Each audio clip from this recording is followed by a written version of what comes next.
मौलवी ने इस पारा पढ़ाते वक्त मेरी छाती दबाना शुरू कर दी क्योंकि मेरी छाती बहुत बड़ी थी। मैंने मौलवी को एक बार मना किया, लेकिन फिर मुझे मजा आने लगा। फिर आहिस्ता आहिस्ता मौलवी का हाथ आगे बढ़ता गया। फिर एक दिन मौलवी ने नीचे लिटाकर, मेरा नाम रुकैया है और मेरी बेटी का नाम मिसबा है। उसकी उम्र उस वक्त 17 साल थी। जब वो मैट्रिक में थी, मेरी बेटी स्कूल से आती तो रोज उसकी सहेली हुमैरा भी हमारे घर आ जाती। हुमैरा सुबह के वक्त स्कूल और शाम को मस्जिद जाया करती थी। दरअसल मस्जिद में मदरसा भी बना हुआ था और वो हाफिजा बन रही थी, और इसी वजह से वो रोज मुझे कहती कि इसे मेरे साथ भेज दिया करें, हमारे कारी साहब बहुत अच्छे हैं, वो उसे भी पढ़ा दिया करेंगे। हुमैरा बहुत अच्छी थी, वो हर वक्त निकाब में रहती और अपने साथ साथ मेरी बेटी का भी बहुत ख्याल रखती थी। हुमैरा ने मुझे बताया कि उसने 20 पारे हिफ्ज कर लिए हैं और अब वो चाहती है कि मेरी बेटी भी हाफिजा बन जाए, इसलिए उसकी दुनिया और आखिरत दोनों ही संवर जाएंगे।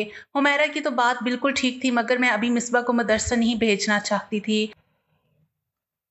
मैंने हुमैरा से कहा कि तुम मेरी बेटी को मस्जिद ले जाने के बजाय यहाँ घर पर ही सबक दे दिया करो, वो तुमसे कुरान पढ़ लिया करेगी। तब वो कहने लगी कि मैं अभी इस काबिल नहीं हूँ, मैंने खुद जिनसे पढ़ा है, मैं इन कारी साहब के पास से उसे लेकर जाऊंगी। ये बहुत खुशकिस्मत होगी, कारी साहब बहुत अच्छे और बहुत ही नेक इंसान है। मैं जानती हूँ कि आप बेवा हैं, अपनी बच्ची को लेकर परेशान रहती हैं, आमतौर पर किसी पर भी भरोसा नहीं करती होंगी, लेकिन आप यकीन रखिए मैंने अल्लाह का कलाम हिफ्ज कर रखा है, हम लोग ऐसे वैसे नहीं हैं, मैं आपको कभी ठेस नहीं पहुंचाऊंगी।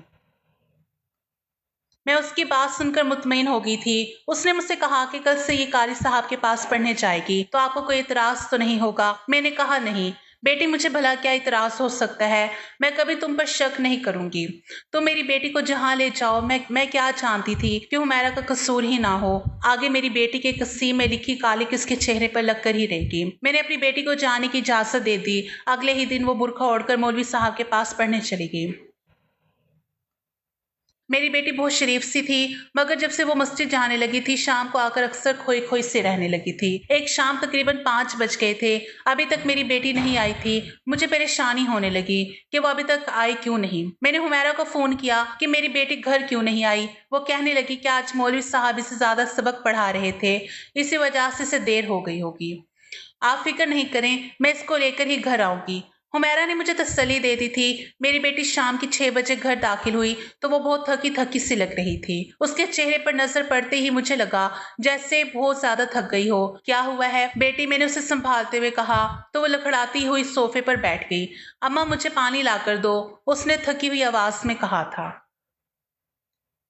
मैंने देखा हुमैरा मेरी बेटी से सरगोशियों में कुछ बातें कर रही थी। अमिस्बा ने अपना हुलिया ठीक कर लिया था। अम्मी जान बस मुझे जरा थकावट हो गई थी, काफी देर गुजर गई थी। मैंने कहा बेटी कोई बात नहीं, तुम एक नए काम के लिए जाती हो, मुझे तुम पर भरोसा है। ये बात सुनकर हुमैरा की आंखों में चमक सी आ गई और कहने लगी, आंटी अगर आप इजाजत दे तो आज रात को मैं यहीं रुकना चाहती हूँ। लगता है कि मिसबा बहुत थक गई है, मैं रात को इसे सबक याद करवा दूंगी, वरना कल कारी साहब इसे फिर रोक लेंगे। ये सुनकर मैं खुश हो गई। भला एक लड़की के अपने घर रुकने पर मुझे क्या इतराज हो सकता था। मैंने खुशी खुशी उसे रुकने की इजाजत दे दी। वो मेरी बेटी के कमरे में ही सो गई थी। उन लोगों ने कमरे का दरवाजा भी अंदर से बंद कर लिया था। सुबह जब मेरी आंख खुली तो मेरा दिल किया कि मैं जाकर अपनी बेटी के कमरे में देखूं। मैंने देखा तो कमरे की रोशनी जल रही थी। मैं खुश हो गई कि शायद मेरी बेटी कुरान पाक की तिलावत कर रही होगी, मगर मैंने देखा वो दोनों कुछ बदली बदली सी लग रही थी। हुमैरा बोली कि आंटी मुझे अभी घर जाना पड़ेगा, बहुत देर हो रही है, आप इसको शाम के वक्त कारी साहब के पास भेज दीजिएगा। मैंने उसे काफी कुछ सिखा दिया है। मैं हुमैरा पर अंधा भरोसा कर बैठी थी। शाम को मिसबा कहने लगी कि अम्मी मैं कारी साहब के पास जा रही हूँ। मैंने देखा आज उसने जरूरत से ज्यादा ही खुद को ढांप रखा था। उसने सर से पांव तक खुद को यूं छुपा रखा था जैसे वो मस्जिद में नहीं बल्कि बाजार में जा रही हो। मैंने उसे रोका टोका नहीं था और ना ही मैंने मजीद तफ्तीश की थी। उसके जाने के बाद मुझे बेचैनी होने लगी। 2 घंटे ही गुजरे थे कि मैंने हुमैरा को फोन कर दिया। उससे कहा कि मेरी बेटी अभी तक घर नहीं आई। वो कहने लगी आज इससे देर हो जाएगी, आप फिक्र नहीं करें। शाम के 6 बजे थे। अब तो मेरे हाथ पांव फूलने लगे। वो अभी तक घर नहीं पहुंची थी। परेशानी में मैंने दिल में तहैया कर लिया कि आज के बाद इसे कारी साहब के पास नहीं जाने दूंगी। कुछ देर गुजरी थी कि मैंने हुमैरा को फिर से फोन कर दिया, मगर उसका नंबर मुसलसल बंद जा रहा था। मुझे और ज्यादा परेशानी होने लगी। हुमैरा के अलावा मुझे किसी का यहाँ नहीं पता था, ना ही मैं ये जानती थी कि मेरी बच्ची कुरान पढ़ने कहाँ जाती है। खुदा खुदा करके पढ़ने 15 मिनट के बाद हुमैरा ने मेरा फोन उठा लिया। उसने मुझसे बात की। मैंने पूछा कि मेरी बच्ची कुरान पढ़ने कहाँ जाती है। उसने मुझे मस्जिद का पता बता दिया तो मैं खुश हो गई। दिल में एक सुकून सा उतरा। मैं मस्जिद जाकर खुद पता करके आती हूँ। मगर जैसे ही वहां पहुंची तो मैंने देखा कि मस्जिद का दरवाजा बंद था। ये देखकर तो मैं परेशान हो चुकी थी। मेरी आंखों से आंसू निकलने लगे। या अल्लाह, मेरी बेटी कहाँ गई होगी। इसे अपनी हिफाजत में रखना। मैं दीवाना बार इधर उधर देखने लगी। मस्जिद का दरवाजा बंद हो चुका था। अब शायद वो ईशा के वक्त ही खुलना था। मेरी परेशानी की इंतहा न रही कि मैं ईशा तक यहीं बैठकर इंतजार करूंगी। इतने में आसपास के लोगों से मैं पूछ लूं कि यहाँ पर मौलवी अकबर नामी कोई शख्स था जो बच्चों को कुरान पाक पढ़ाता था। आज कहाँ चला गया है।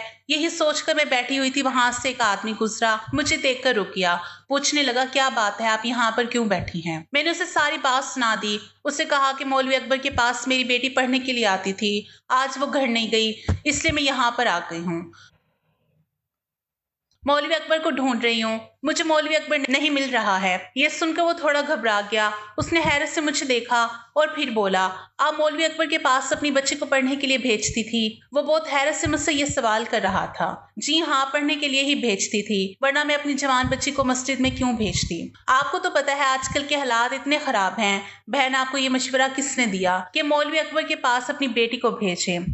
भाई साहब, मैं तो उसकी सहेली की बातों में आ गई। उसने मुझसे कहा था कि मौलवी अकबर के पास अपनी बच्ची को पढ़ने के लिए भेज दो, क्योंकि क्यों कोई परेशानी की बात है। नहीं बहन, परेशानी की तो कोई बात नहीं है, लेकिन इतना कहकर वो आदमी खामोश हो गया था। मगर मुझे शक था कि जरूर वो कोई ना कोई बात मुझसे कहना चाहता है, लेकिन शायद वो मुझे परेशान नहीं करना चाहता था। वो कहने लगा, ठीक है, मैं कारी अकबर के बारे में पता करता हूँ। बहन जी, क्या आपकी बेटी के पास मोबाइल फोन है। मैंने कहा नहीं। मैंने साफ साफ मना कर दिया मैं कि मेरी बेटी के पास फोन तो नहीं है। अलबत्ता उसकी एक सहेली है जिसका नाम हुमैरा है। उसका मुझसे राब्ता रहता है और वही मेरी बेटी को कारी साहब के पास लेकर गई थी। वो आदमी मुझसे वादा करके चला गया कि मेरी बेटी के बारे में जरूर पता लगाएगा। तकरीबन ईशा की नमाज से थोड़ी देर पहले वो वापस आया और कहने लगा, बहन, कारी अकबर तो मुझे कहीं नजर नहीं आ रहा। क्यों ना हम थाने चलकर आपकी बेटी की रिपोर्ट दर्ज करवा दें। मैं इस बात पर राजी नहीं थी, क्योंकि मैं अपनी बेटी की बदनामी नहीं करवाना चाहती थी। थाने में रिपोर्ट दर्ज करवाने का मतलब यही था कि मेरी बेटी की गुमशुदगी का पता सारे इलाके को चल जाता। ऐसे में क्या करती, मेरे लिए तो बड़ी मुश्किल पैदा हो चुकी थी। मैंने कहा कि चलें ठीक है, हम थाने जाकर रिपोर्ट लिखवा देते हैं, मगर इस बात का किसी को पता ना चले। उस शख्स ने मुझसे वादा किया कि वो किसी को नहीं बताएगा। थाने पहुंचकर मैंने अपनी बेटी की गुमशुदगी रिपोर्ट दर्ज करवाई और फिर मैं वापस मस्जिद आ गई। अभी तक कारी अकबर का कुछ पता नहीं चल सका था। मैंने सोचा कि मैं हुमैरा के घर जाऊंगी और मैं अपनी बेटी के बारे में उससे पूछूंगी, क्योंकि वही मेरी बेटी को कारी साहब के पास लेकर आई थी। मैंने उससे फोन किया। मैंने उससे कहा कि बेटी, तुम्हारा घर कहाँ है। तब वो कहने लगी कि उसका घर बहुत दूर है।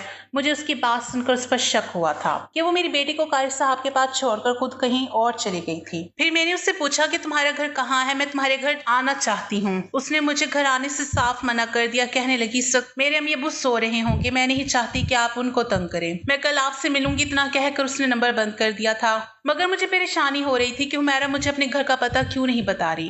खैर, खुदा का शुक्र है, जिस आदमी ने मेरा केस थाने में दर्ज करवाया था वो ताल्लुकात वाला आदमी था। उसने मुझसे पूछा, क्या हुमैरा सिर्फ इस नंबर पर राब्ता करती है। मैंने उसे वो नंबर दे दिया। वो लेकर थाने चला गया था। थाने जाने के बाद मालूम हुआ कि वो नंबर हुमैरा का ही था। फिर हुमैरा के नंबर से उसकी लोकेशन ट्रेस की गई। यूं हमें उसके घर का पता चल गया था। हम लोग जब उसके घर पहुंचे तो हुमैरा ने दरवाजा खोला था। मुझे देखकर उसके चेहरे पर हवाइयां उड़ रही थी। अगर तुम अपनी खाला के घर नहीं थी तो तुमने हमसे झूठ क्यों बोला। तुम भी इस मामले में मुलविस हो। मैंने उसे जबरदस्ती बात उगलवाने की कोशिश की तो वो मुझ पर ही चढ़ दौड़ी कि मैं तुम्हारी बेटी के बारे में कुछ नहीं जानती हूँ। तुमने अपनी मर्जी से उसे मदरसे भेजा था।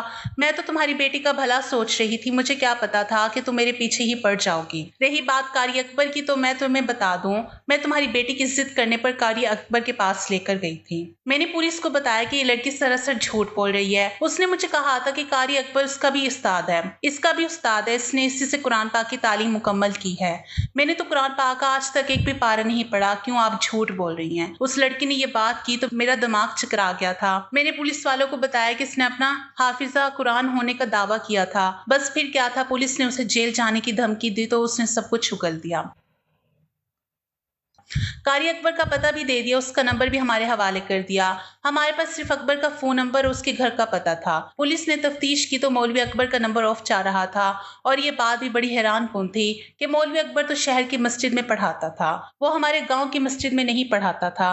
अब मेरी बेटी कहाँ थी, मेरे तो हाथ पांव फूल रहे थे। खैर, पुलिस ने मौलवी अकबर का पता लगा ही लिया था। पुलिस वाले मुझे लेकर उसी गांव पहुंच गए जहां पर कारी अकबर रूपोश हुआ था और मेरी बेटी भी गुमशुदा थी। मुझे भी पुलिस ने अपनी गाड़ी में बिठा लिया था क्योंकि मेरी हालत ऐसी नहीं थी कि मैं घर बैठकर अपनी बेटी के आने का इंतजार करती। मोहल्ले का वो शख्स भी मेरे साथ था जिसे मुझसे काफी हमदर्दी थी और पहले भी मेरी कई बार मदद करता आया था।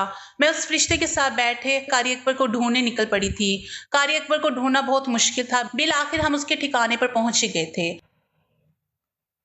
मुझे तो हुमैरा ने बताया था कि कारी अकबर एक ही सफेद पोश शख्स है, मगर जब मेरी नजर उसके घर पर पड़ी तो मैं हैरान रह गई थी। घर के बाहर एक बड़ा सा बाग था और घर में नौकर चाकर भी घूम फिर रहे थे। घर के दरवाजे के बाहर एक चौकीदार भी बैठा हुआ था। चौकीदार को देखकर मैं हैरान हुई थी।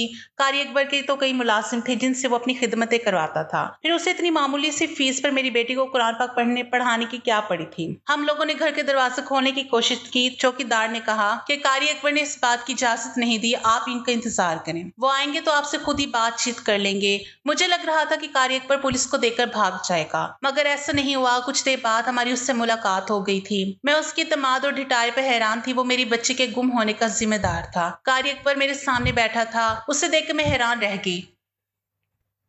वो 25 साल का शख्स था। आप मेरे लिए बहुत मोहतरम है, उसने अदब से सलाम करते हुए मुझसे कहा था। तब मैं उस पर बरस पड़ी कि उसने मेरी बेटी को कहाँ गायब किया है। मैंने तो आपकी बेटी को गायब नहीं किया, आप अपनी बेटी से मिलना चाहती हैं तो मिल लें।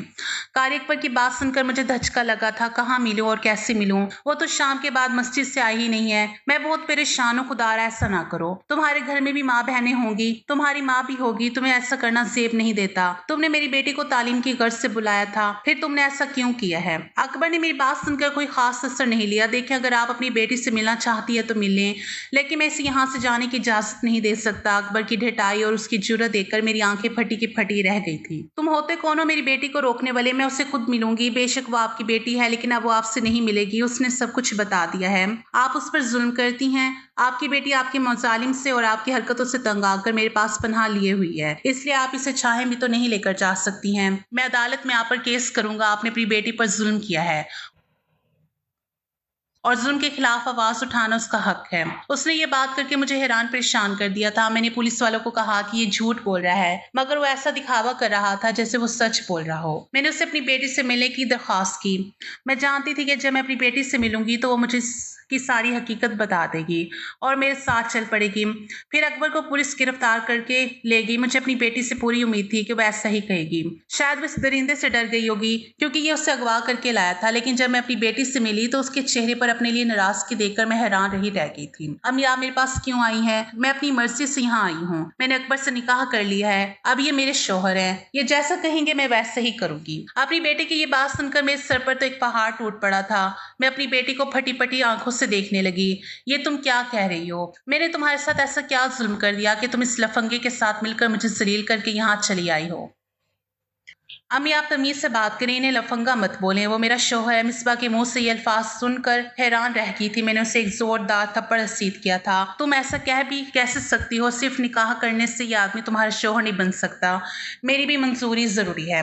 आपको ये बात किसने कही है? मैंने आपसे कई बार पूछा था मेरी शादी कहाँ करेंगी, तब आपने कहा था कि मैं तुम्हारी शादी तुम्हारी खाला के घर करूंगी।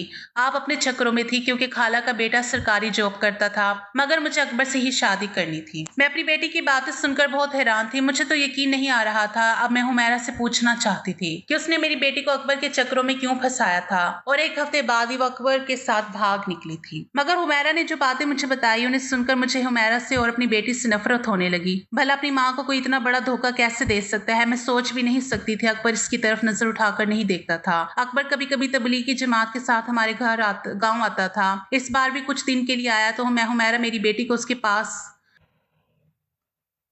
लेके जाने लगी। बहाना तो यही था कि वो कुरान पढ़ने आ रही है, लेकिन उसने मिलते ही सारी बातें मेरे खिलाफ कर दी और ये भी कहा कि उससे निकाह करना चाहती है और मुझ पर इतना बड़ा इल्जाम लगाया कि मैं उसे गलत रास्ते पर चलाती हूँ। तब अकबर ने नेकी की नीयत से मेरी बेटी से निकाह कर लिया, लेकिन मुझे यकीन नहीं आ रहा था कि मेरी बेटी मेरे बारे में इतनी गलीज बातें भी कर सकती है। वो मेरे बुढ़ापे का सहारा थी, मेरी उम्मीद थी, लेकिन इन सब बातों के बाद मुझे अपनी औलाद से सख्त मायूसी हो गई थी। अब मैंने उससे मिलना भी छोड़ दिया है। हुमैरा को भी पुलिस वालों ने आज़ाद कर दिया था क्योंकि इस सब में मेरी बेटी का कसूर था। मगर अब अकबर चाहता है कि मैं अपनी बेटी को माफ़ कर दूं और उसके साथ सुलह कर लूं, लेकिन मैंने सोच लिया है कि मैं जिंदगी भर अपनी बेटी का चेहरा नहीं देखूंगी। अब आप ही मुझे बताएं कि मैंने सही फैसला किया है या गलत। मेरी बेटी ने मुझे जीते जी मार दिया था। मैं आज तक हैरान हूं, मैंने उसकी परवरिश ऐसी नहीं की थी, फिर वो किसकी बातों में आ गई थी।